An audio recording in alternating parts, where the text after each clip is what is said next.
2, 1. Hey, what's up, guys? What's up, guys? Hey, what's up, guys? Hey. It's your girl, Lynn. And it's Hazel Joy. Hey. It's your girl, Lynn. And it's Hazel Joy. And this is the Fillennials Podcast. Welcome to another episode. And we back. We back. What's up, Hazel? Hey. How you doing, girl? Good. Just dandy. How you doing? I'm doing great. I'm doing fantastic. I'm doing better than Drake. Oh, not the Drake reference. I'm doing better than Drake. Oh. Remember last episode we did a little bit of karaoke after the show? That was Let fun. me tell you something. Champagne gets you turned. It actually does. I don't know what it is. And then it gives you a massive hangover or a headache later. I know. It's got to be sugar content. I didn't really get a headache. Did you? I did. Oh, shoot. I always do when it comes to like champagne or like wine. Oh, wine. Yeah, for sure. Yeah. I always fall asleep with wine. But with liquor, I'm always fine. Oh my gosh. Some more of that, please. I Next time, know. whoever- So I'm so excited to be back Same. after a little mini 2-week hiatus. we had a little vacay. So we were out with our families and whatnot, celebrating the holidays. How was your holiday? Oh my gosh, holidays were great.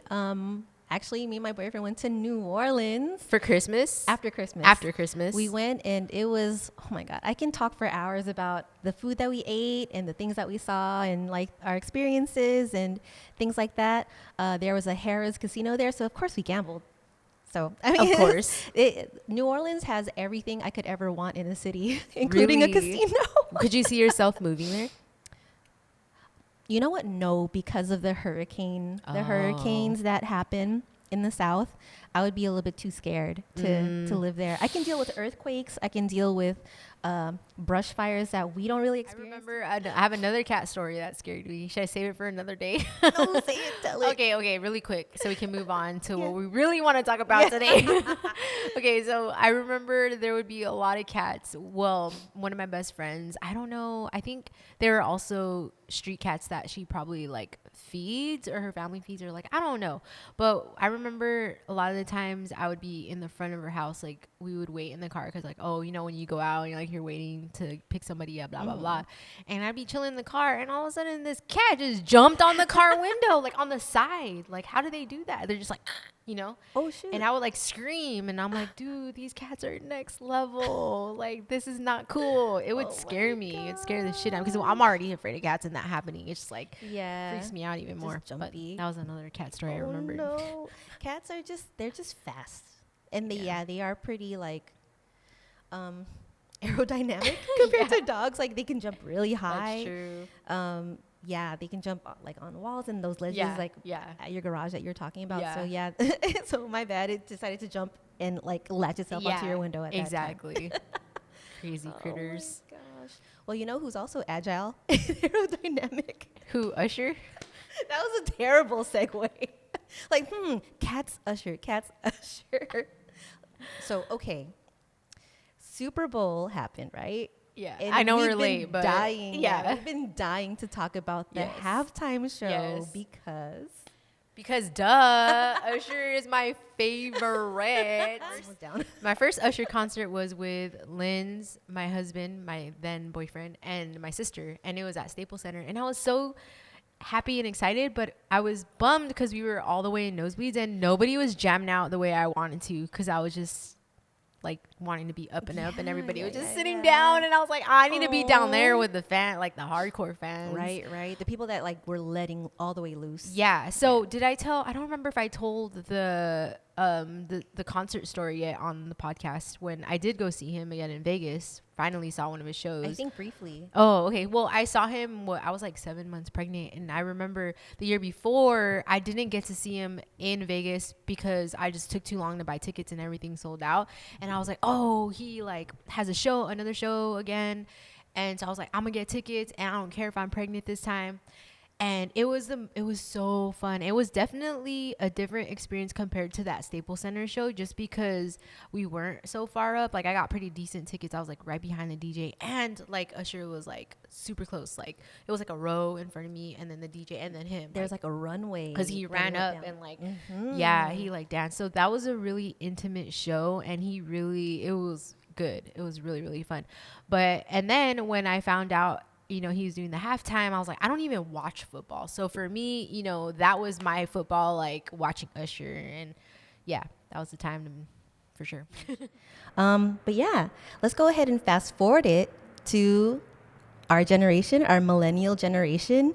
So one woman that Hazel and I both look up to, love, and just like her music was kind of the soundtrack to our teenage years. Oh, absolutely.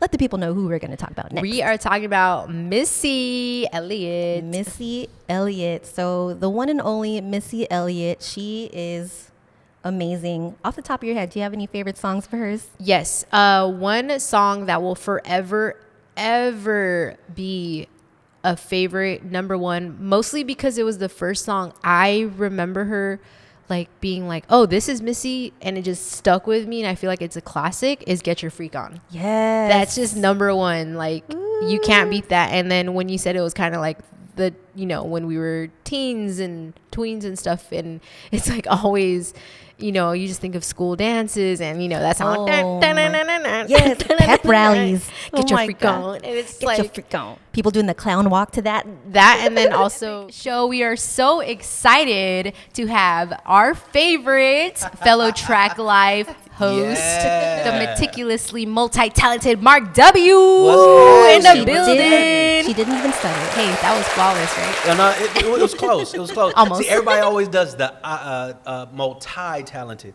You can say it faster. You can say multi-talented. Oh, multi-talented. Oh, there you go. What's going on? It's your man, meticulously multi-talented Mark W. coming at you one more time. Yet again, how are you? Yeah.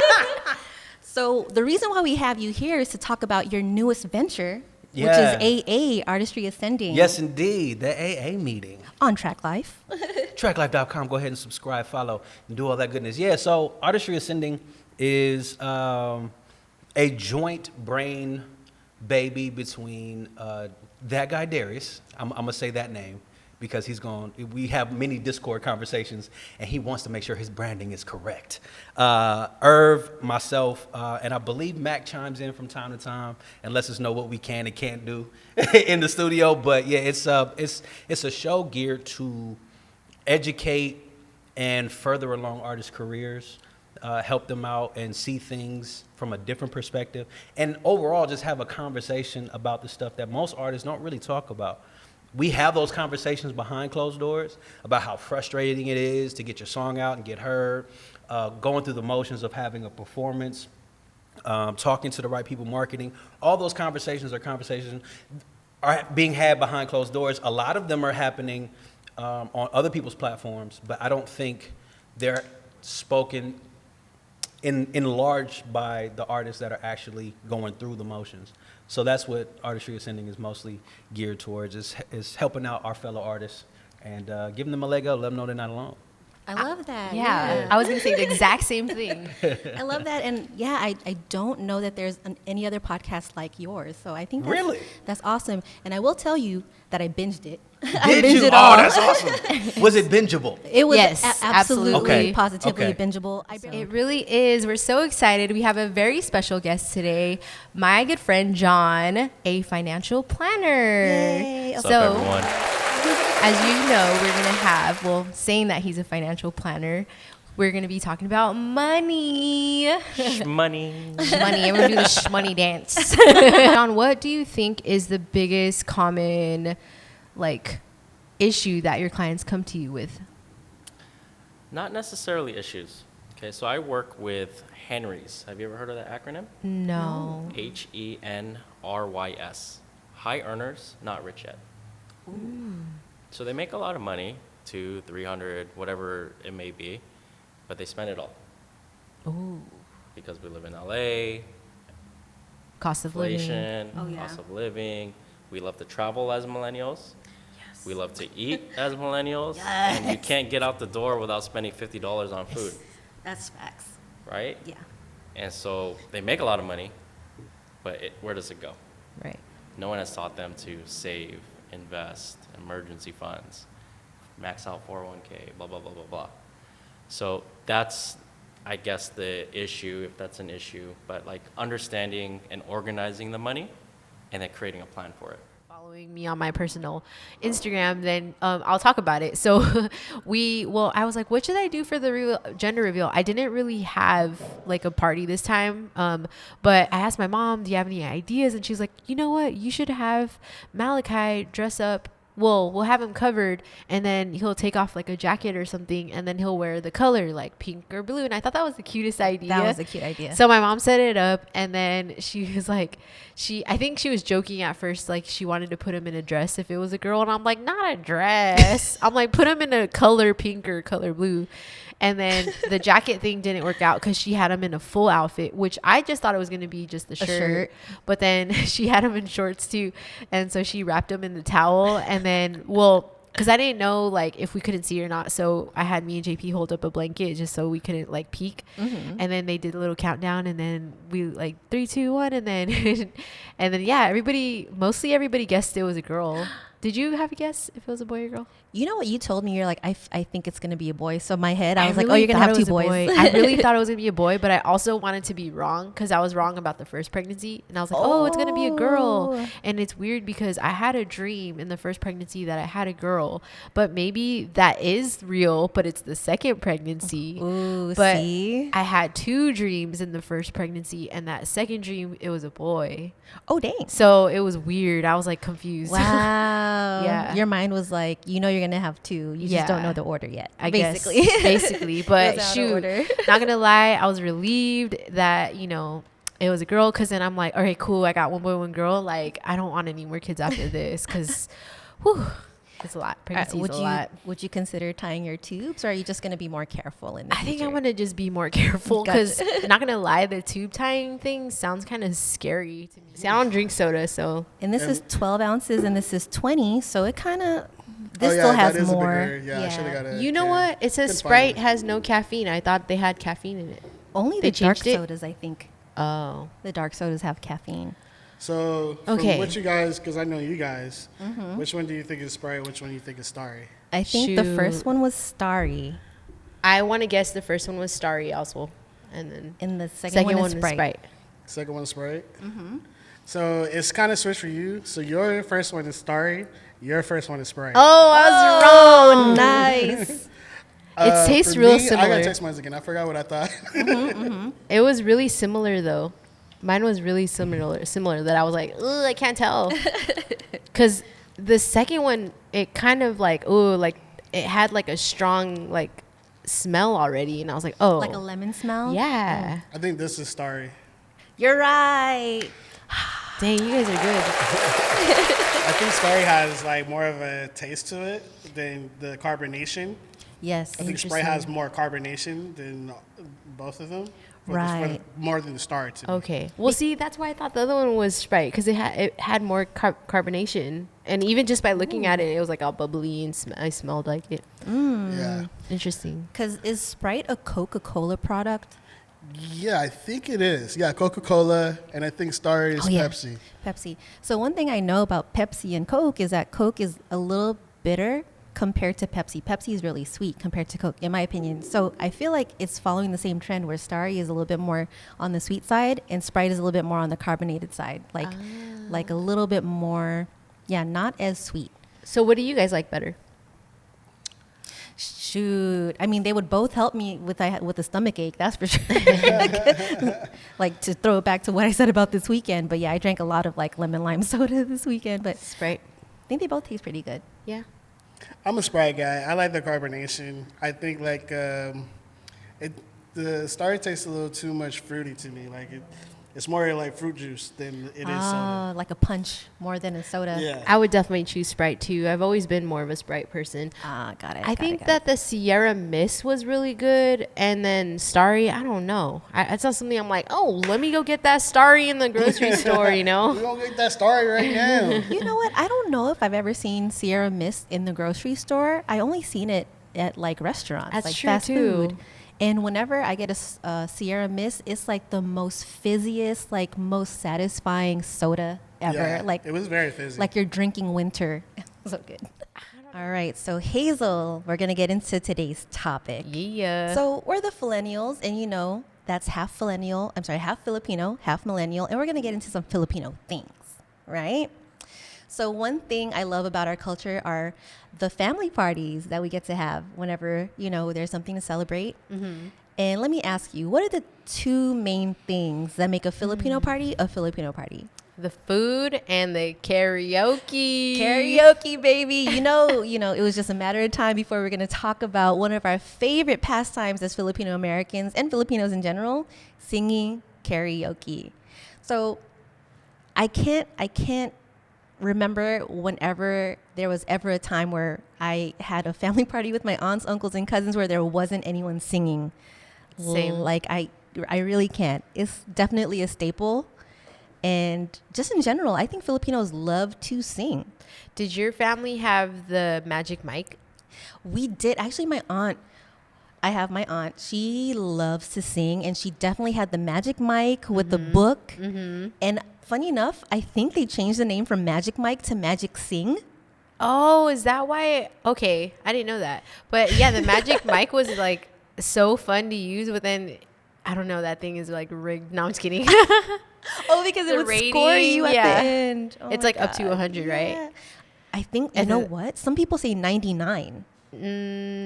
Yeah, I feel like 99 is probably the highest that I've seen, but Right. yeah, it's pretty funny. Yeah, does it even go up to 100? That's why I think it's rigged. Exactly. So how many family members do you know that have a magic sing or a magic microphone? Well, I only had one aunt who had that, and then now we just have like the microphone and the little speaker, and then we just put YouTube videos on and sing. So Hazel and JP have their own little karaoke system at the house. But my sister has like wireless mics with hers. I'm like, oh, we always have her that's like so bring cool. because it's wireless. Yeah, you But- can like dance and move and be a diva.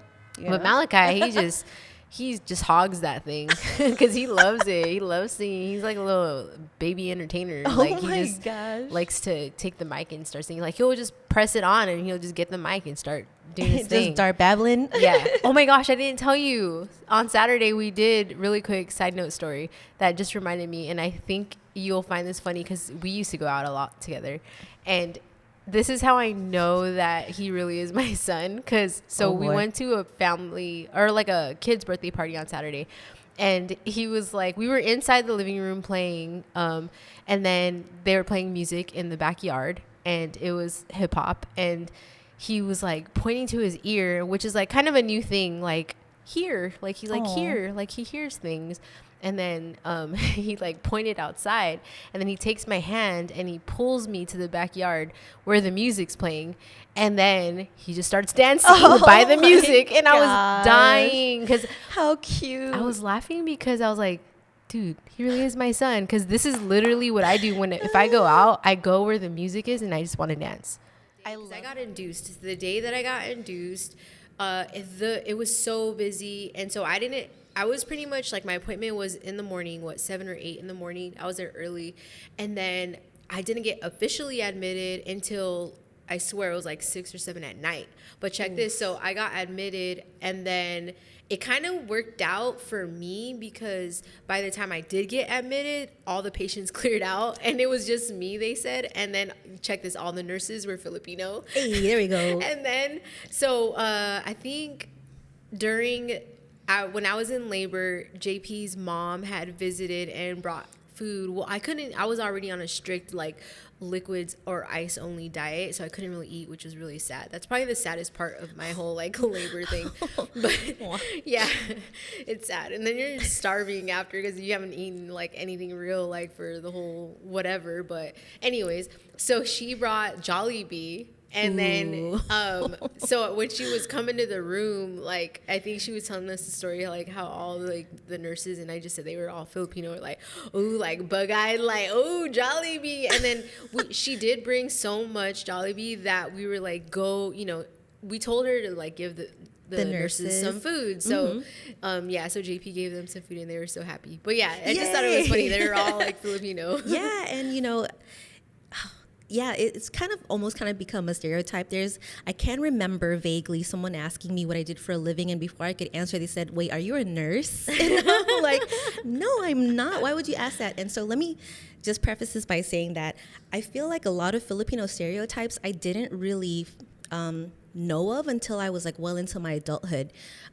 My family, we don't have a lot of nurses that are directly in our family. Like we have like in-laws and like maybe cousins and things like that, I think. But as far as like my immediate like my first cousins, I think a few of us do work in medical, but not nursing. As far as like my aunts and uncles, I don't think they had nursing jobs. So that's one reason why I didn't associate nursing with being Filipino. But yeah. Like until you got older? Until I got older. And then I started seeing like Filipinos in the medical field and hospitals, people asking me if I was a nurse and all this stuff.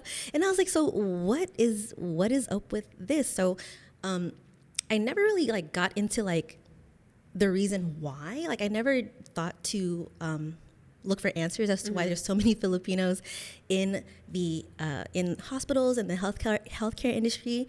But for it to be Nurses Week this week, I was like, you know what? Let's go ahead and let's find some answers. Let's talk about it. So the reason for them being so many Filipinos in the American healthcare system goes all the way back to when the Philippines was colonized by America. Back in 1898. So, all right, fasten your seatbelts. We're going to go for a little history lesson. So, the Philippines became an American colony after the Spanish-American War in 1898. The American government established nursing programs in the Philippines as part of an effort to civilize the population and to prepare immigrant nurses to work in the United States. So, it's kind of like we were almost like I don't want to say spoon-fed. That's kind of like a weird term, but you could not take that opportunity. It's like the U.S. is building like and creating programs for you to be a nurse in your hometown, so you can go to the United States to work for probably more than you could ever imagine in the Philippines. So following Philippine independence in 1946, the American government allowed Filipino nurses, who are mostly women, to work in the United States through a visitor program. The Immigration Act of 1965 made it easier to immigrate, and that same year, the creation of Medicare and Medicaid provided millions more Americans with healthcare access. But with that healthcare access, the hospitals face a huge shortage of nurses, and hospitals advertise work opportunities in the United States to nurses in the Philippines. When the Philippines became a colony in 1898, the government established the American-style nursing colleges, which continued to train new nurses in an American curriculum after independence. Yeah. Okay, let's get into the meat of the episode, though. Yeah. Now, it's a bit controversial, just as controversial as this rap beef that we were just talking about. Picking sides and whatnot. But I can remember specifically when I was in high school, I don't know how early on this conversation maybe you've had with your friends of the topic of Filipinos being Asian versus Pacific Islander. And I remember it being a huge debate in high school, and I'm like, why is this even a debate? But I kind of feel mixed about it, and I was curious to know what your thoughts on that were. Like, do you consider Filipinos Asian or Pacific Islander, or both? I've always considered Filipinos to be Asian. I've always considered myself to be Asian. Yeah. So Not Pacific Islander. not Pacific Islander, Okay. no. You know what? I always had that standpoint as well. And I don't really understand why there are certain Filipinos that don't want to be called Asian. I'm like, but we are. It's kind of weird. We got to unpack that. Yeah. So yeah. I saw this. Okay. Personally, I've said it before on the other episodes about how I was heavy on the pop music. So the Michael Jackson, the Britney Spears, the Backstreet Boys, the NSYNC. Christina Aguilera.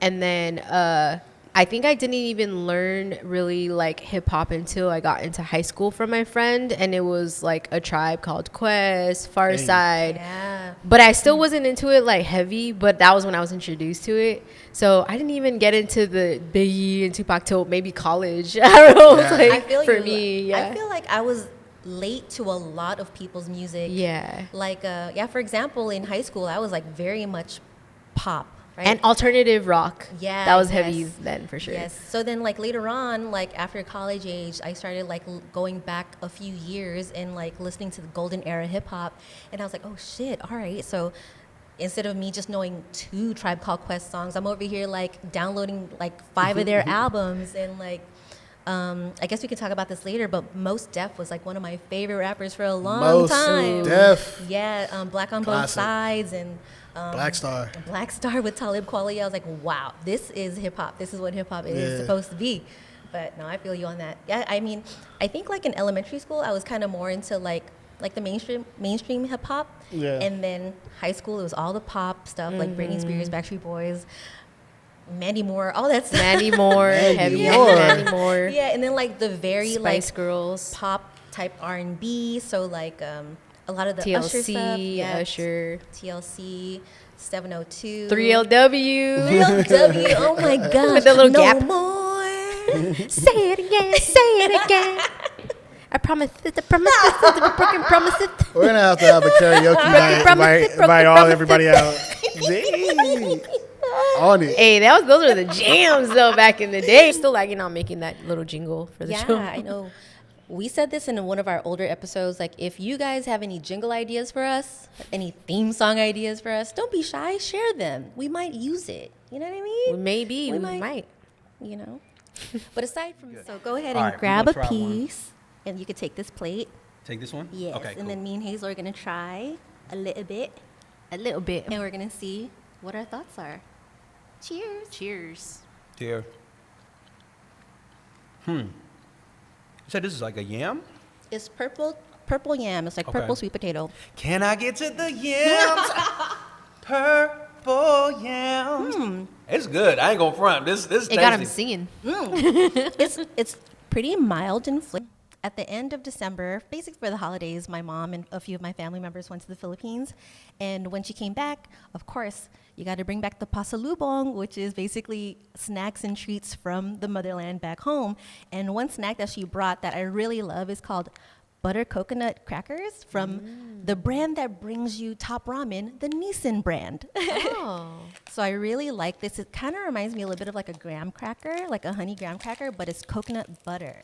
Ooh. I don't think I've had that. I never might have had it had before? similar I don't know. It might like be different brands or like, you know, like a similar cracker.